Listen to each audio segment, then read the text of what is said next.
6 గ్యారంటీలని చెప్పి 420 హామీలని చెప్పి అబద్ధాల మీద గద్దెనెక్కినటువంటి కాంగ్రెస్ ప్రభుత్వం మరి 2.5 సంవత్సరాలు దాటిపోయి 3.5 సంవత్సరాలు అవుతా ఉన్నది. ఇచ్చినటువంటి ఒక్క హామీని కూడా నెరవేర్చలేదు. దానికి తోడు ఒకవైపు రైతులంతా కూడా విలవిల్లాడిపోతున్నటువంటి సందర్భం ఉన్నది.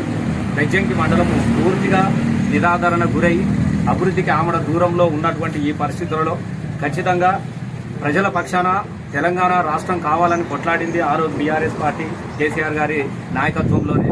అలాగే ఈరోజు కూడా ప్రజల పక్షాన నిలబడి తెచ్చుకొచ్చుకున్నటువంటి తెలంగాణ ఆగమైపోతూ ఉంటే మళ్ళీ పాలకవర్గాన్ని ఆ రోజు పాలకవర్గాన్ని సమైక్యాంధ్ర పాలక వర్గాన్ని ప్రశ్నించి ఎదిరించి పోరాటం చేసి తెలంగాణ రాష్ట్రాన్ని తీసుకొచ్చుకున్న రాష్ట్రం 10 సంవత్సరాల కాలంలో బెజ్జంకి మండలం మానకొండ నియోజకవర్గంలో 6 మండలాలలో అభివృద్ధి చెందినటువంటి మండలంగా బెజ్జంకి ఒక ఘనకీర్తిగా ఉన్నది.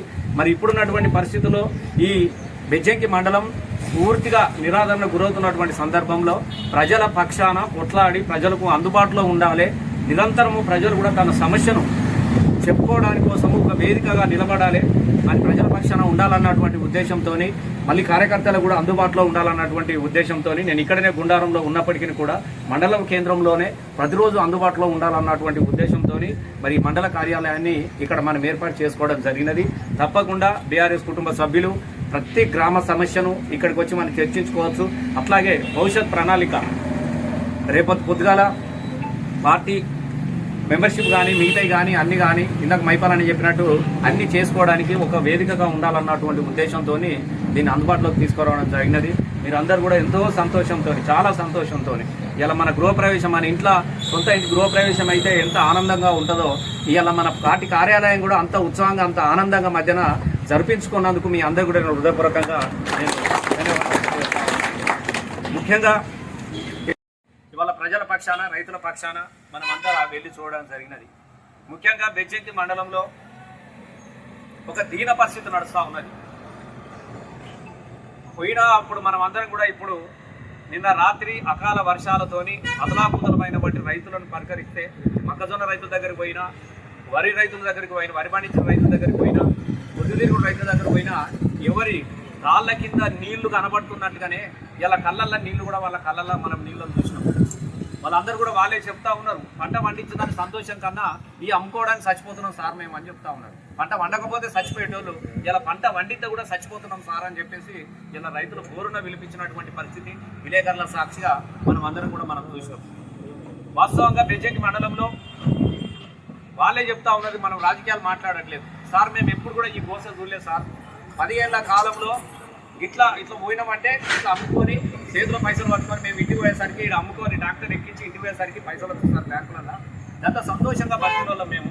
ఇవాళ పైసల తర్వాత సార్ పండించిన పంట కొనే పరిస్థితి కూడా లేదన్నటువంటి పరిస్థితి మనకు అక్కడ కనబడతా ఉన్నది.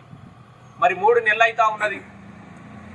కొంతమంది 25 రోజుల నుంచి తీసుకొచ్చిన ధాన్యం ఉన్నది. మొక్కజొన్నలు అయితే 2 నెలలు దాటిపోయినాయి. మొక్కజొన్నలు తీసుకొచ్చి 2 నెలలు దాటిపోయినది. కొంత 3 నెలలు అని చెప్తా ఉన్నారు ముందుకు వేసుకున్న వాళ్ళకు. అలాగే వరిధాన్యం తీసుకొచ్చిన వాళ్ళు కూడా 2 నెలలు అయితే సారీడ పోసి, ఒక నెల రోజులు అయితే సారీడ పోసి అని చెప్పేసి బోరున విలిపిస్తూ ఉన్నారు. మరి 3 నెలల క్రితము ఈ ఎమ్మెల్యే గారు ఇక్కడికి వచ్చి అన్ని కొనుగోలు సెంటర్లో ఒకటే రోజున కత్తెర జేబులు వేసుకొని, అడేడో జేబులు కొట్టేటోడు తిరిగినట్టు కత్తెరనే జేబులు వేసుకొని మొత్తం ఇక కళ్ళాల దగ్గరికి వెళ్ళి ఫోటోలకు పోజులు ఇచ్చి ఒకే రోజు 10 సెక్టర్ ప్రారంభోత్సవము కింగు లంగు గింగు అని మొత్తం ఫోటోలు వేసుకొని మొత్తం అని చేసుకున్నారు. మరి 3 నెలల క్రితం కొనుగోలు కేంద్రాలు ఓపెన్ చేసినటువంటి ఎమ్మెల్యే గారు 3 నెలలుగా ఎండకు ఎండుతూ వానకు తడుస్తూ ఇలా రైతులు అరిగోస పెడతా ఉంటే ఒక్క కేంద్రాన్ని కూడా పరిశీలించినట్టు పాపన పోలేదు. ఒక్క కేంద్రంలో ఎన్ని వడ్లు వచ్చిందో తెలియదు, ఒక కేంద్రంలో ఎంత పొద్దుతిరుగుడు పువ్వు వచ్చిందో తెలియదు, ఎన్ని కేంద్రాలలో ఎన్ని మొక్కజొన్నలు వచ్చినాయి కూడా తెలియదు. కనీసం అటు పోయిన పాపన కూడా లేదు. మనం 2 గతంలో ఇబ్బందులు పడతా ఉన్నారు.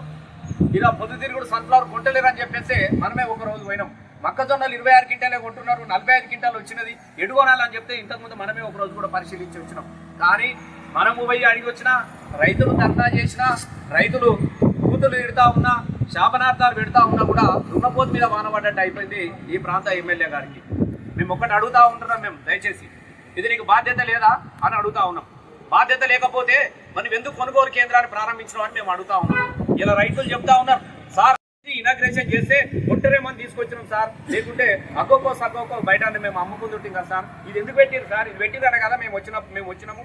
ఇలా మా బతికి ఎటు కాకుండా అయిపోయింది సార్, మీరు చూస్తున్నారు అని చెప్పేసి పాప వాళ్ళు నీళ్ళల్లో వడ్ల గింజలు ఏరుకుంటా ఉన్నారు. నేనైతే ఎప్పుడు చూడలేదు.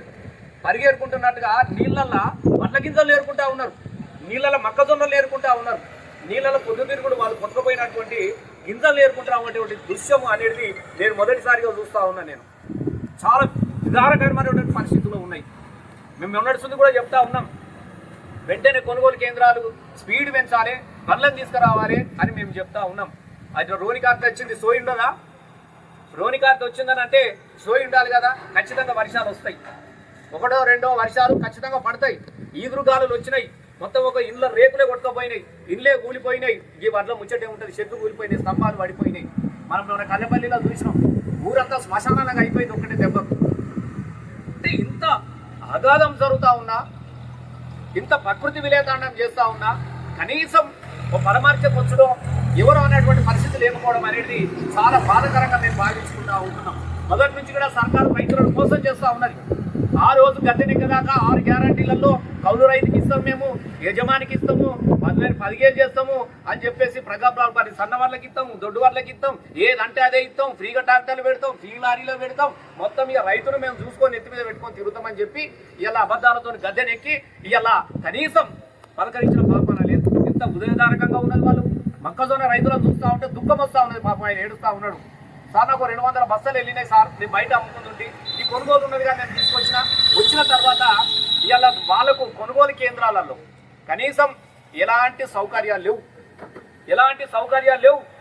ఆడ అంత పెద్ద మార్కెట్ కట్టినాం, 6-7 కోట్లు పెట్టి మార్కెట్ కట్టినా, అంత పెద్ద గోదాం తీసుకొచ్చి ఆడ అద్భుతమైన గోదాం కట్టినాం. మనం కూలిపోయినటువంటి రేకుల షెడ్డును మరమ్మతు చేసినాం, అన్ని షెడ్లు కట్టించినా, అంత అద్భుతమైనటువంటి మార్కెట్ చేసినాం. అక్కడ సీసీ ఇంత కనీసం అంత అద్భుతంగా చేసి వాళ్ళకు వాటర్ ప్లాంట్ కూడా పెట్టించిన, మార్కెట్లో చాలా బాగుండాలని చెప్పేసి. ఇవాళ అంత మంచి మార్కెట్ ఆడ రైతులకు వాళ్ళ గెస్ట్ హౌస్ ఉన్నది. అందులో రైతులు రెస్ట్ తీసుకోవడానికి, అక్కడ వచ్చిన రైతులు కూడా రెస్ట్ తీసుకోవడానికి కోసము, వాళ్ళు పడుకోవడానికి కోసం అని చెప్పేసి గెస్ట్ హౌస్ ఉన్నది. అందులో అది రైతుల గెస్ట్ హౌస్, రైతుల కోసం కట్టినది. ఇలా ఆఫీసర్లు మీటింగ్ పెట్టుకోవడానికి గెస్ట్ హౌస్ ఉన్నది. ఆడ కనీసం దాని మంచినీళ్ళ పరిస్థితి లేదు, తాళం తీసే పరిస్థితి లేదు. అసలు అది ఎందుకు పెట్టిరో మార్కెట్ తెలియలేదు. మరి రాత్రిపూట వచ్చిపోతురా, పొద్దుగాలు వచ్చిపోతురా తెలియదు.